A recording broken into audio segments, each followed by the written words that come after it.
Sama dengan keputusan Ketua DPS yang akan dipimpin oleh Ketua dan Anggota KPU Kota Semarang.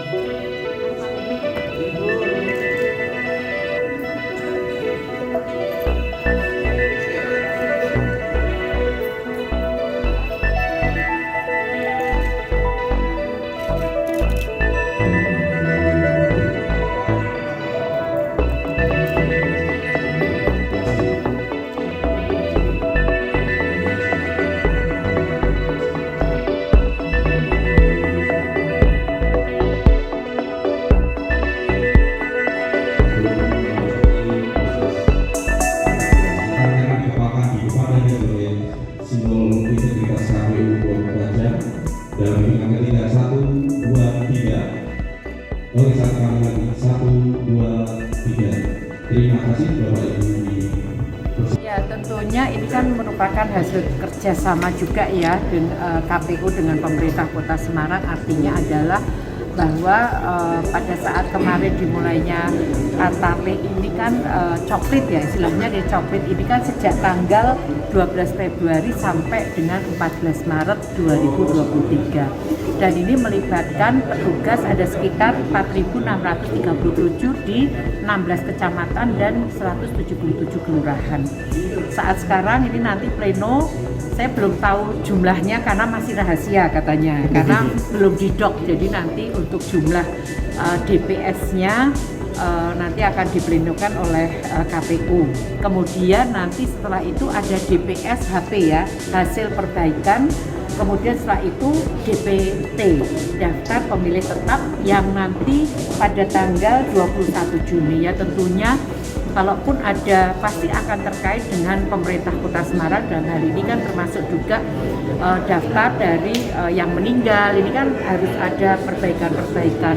Mungkin ada yang meninggal, ada yang pindah rumah dan sebagainya. Nah ini yang diperlukan adalah bagaimana nanti pemerintah Kota Semarang ini mendorong untuk pemutakhiran data lagi. Tentunya kita akan mendorong untuk nantinya KPU bisa mendapatkan DPT yang sesuai dengan harapan dari KPU. Tapi intinya adalah support, dan apabila ada hal-hal yang memang diperlukan nanti kita segera dari KPU untuk segera berkoordinasi dengan pemerintah Kota Semarang. Berarti koordinasi dengan Dukcapil sangat diperlukan? Ya pasti Dukcapil juga, pasti RT RW gitu kan, karena bisa saja di Dukcapil juga belum terupdate, mamanya yang meninggal ini kan masih ada, mungkin juga data dari dinas sosial.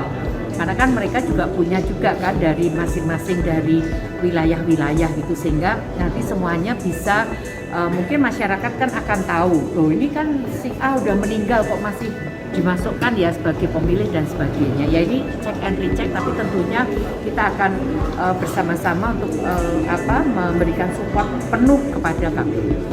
DPS baru saya tak kasih tahu karena kan masih pleno, masih kita kan mereka dari tiap-tiap kecamatan ya. Kemarin kan sudah ada pantarlinya, mereka sudah melakukan pleno dari tanggal 30, 31 sudah ada pleno di tingkatan kelurahan masing-masing. Lalu kemudian kemarin tanggal 2, tanggal 1 sama tanggal 2 itu ada pleno tingkatan kecamatan masing-masing. 16 kecamatan sudah pleno semua, dan hasil dari pleno di kelurahan dan kecamatan itulah yang akan kita plenokan hari ini untuk kemudian nanti akan kita tetapkan. Tentunya kan kita juga akan mendapatkan masukan dari partai politik, dari Bawaslu juga, dari hasil proses rekapitulasi di tiap-tiap kelurahan dan kecamatan ini. Begitu Mbak. Tahapannya Mas Ladi Mas? Lagi apa tahapan? Ya, kayaknya sih sepertinya akan ada kenaikan Mas dari DPT yang tahun 2019 ya, karena kan kemarin aja waktu penyusunan itu, kenapa kemudian kan ini jumlah TPS kan juga berbeda 2019 sama 2020. 2019 itu kan 4.537 ditambah TPS khususnya 4542. Yang sekarang ini kan 4637 TPS umumnya, lalu TPS khususnya ada 9. Jadi tinggal ditambah aja tuh 4637 tambah 9 berarti 4646 ya, kurang lebih seperti itu.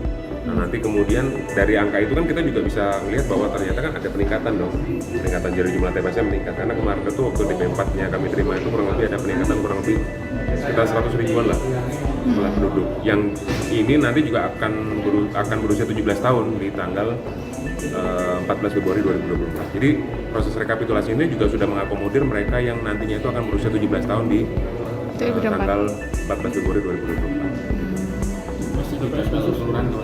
Nah, Ditempel di Nanti setelah hasil pleno ini mungkin kita butuh waktu 1-2 hari mencetakkan, nanti akan langsung kita umumkan di kelurahan masing-masing. Biasanya yang kebetulannya apa?